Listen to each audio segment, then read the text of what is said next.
This is Broadcast Beat Magazine with Ryan Salazar. Ryan Salazar here with Broadcast Beat Magazine. We have a special guest, Brian Seth Hurst, co-founder of StoryTech. How you doing, Brian? I'm good, Ryan. Thanks for having me today. Thanks for being here. So you're the co-founder of StoryTech. Tell me about you guys and your history as well.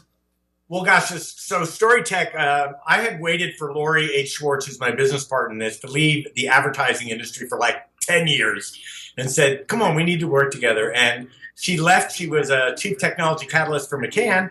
She left. We formed StoryTech, which is really dedicated to inform collaboration between technology providers and storytellers, because usually they throw technology at the storytellers and we don't get to inform what it can do for us in terms of how we tell the story, how we relate to the audience. So that's how StoryTech started. My own background, I actually didn't go to work in the industry till I was 42. I ended up founding a company on my own that was dedicated to what they then called convergence. And long story short, Disney offered me a job. I went out, formed this company. Disney didn't hire us. The Sony Game Show Network hired us at the time.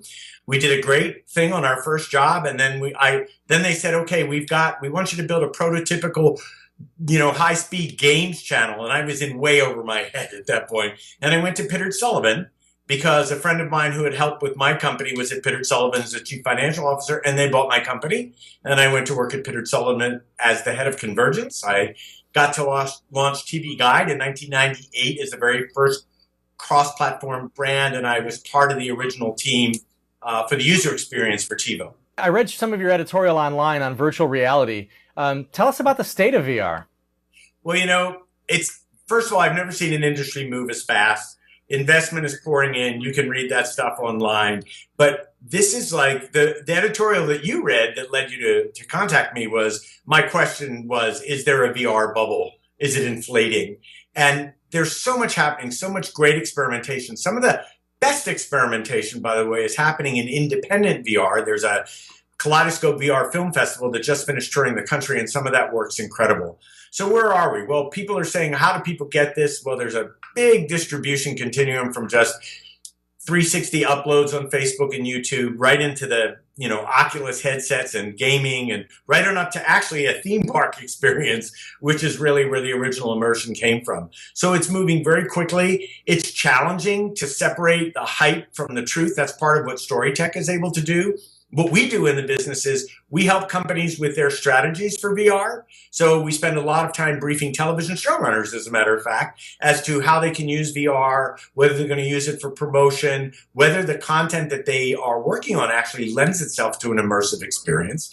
So we sit just like always, between the technology companies, the brands, the storytellers, and the distributors, and we strategize, we package, and then we put the right companies together to produce. So what types of clients do you guys have for your typical job?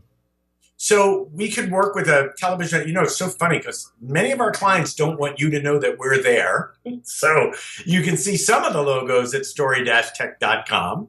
But we work with brands. We help them to determine how technology is changing their business and what's relevant to them.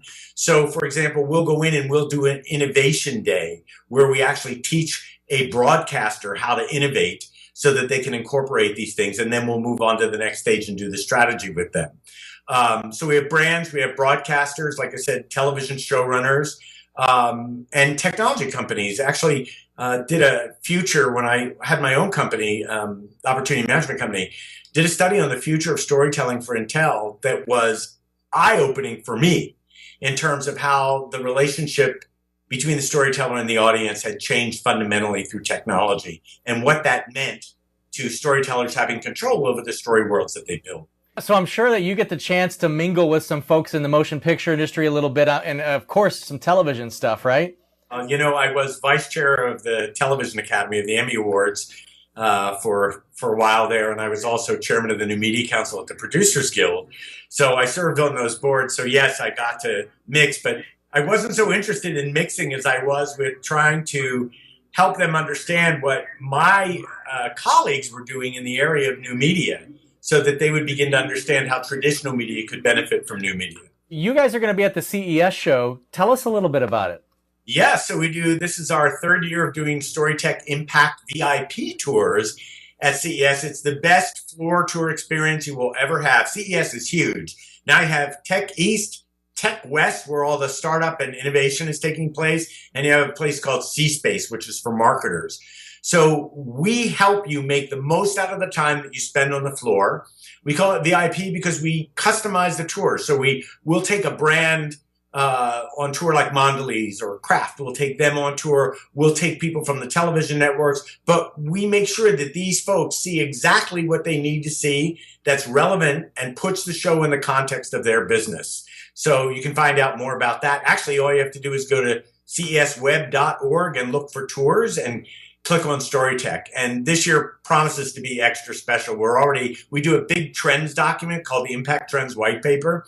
And already we're just buckling down and doing the work now. And there is this monumental shift happening with underlying themes. So it's not so much about, what technology is there. It's how much it plays into these underlying themes. And if you know the underlying themes, that's where you make your business plays. And I have not been, regrettably, Ryan. Oh, well, I mean, I haven't been to CES, and I haven't been to South by Southwest, which I'm really excited to go to. And I got a feeling that you've been to South by Southwest. Yeah. Could you tell us about that a little bit? And I'm sure I'm looking on their website right now, and they've got some interactive stuff going on. Well, first of all, Southwest Interactive, it was the redheaded stepchild for a while, and it was almost like this, if you go to South by and you stay the whole time, interactive comes in first, and it's one personality. Then music comes in, and the whole personality of the conference shifts, and then film comes in and it shifts again. But what's really interesting is, from the interactive point of view, in the early years it was isolated. Now interactive is a part of music and it's a part of film. So we're at the foundation of those businesses. So not so separate anymore. South by Southwest, they have, so many companies come there to introduce their technologies. And it's the startups, and it's really fun to watch. I've gotten to be a judge a couple of years. Wow. Really blows me away. Like the year that Siri debuted, I was on that panel and voted for Siri. And that was before Apple bought her, or it. So that's crazy. If you come to CES, we will give you a tour, Ryan. We'll put you on a tour. Ryan Seth Hurst, co-founder of StoryTech. Thank you so much for spending your time with us this afternoon. You're very welcome. Visit us at story-tech.com. Thanks, Ryan.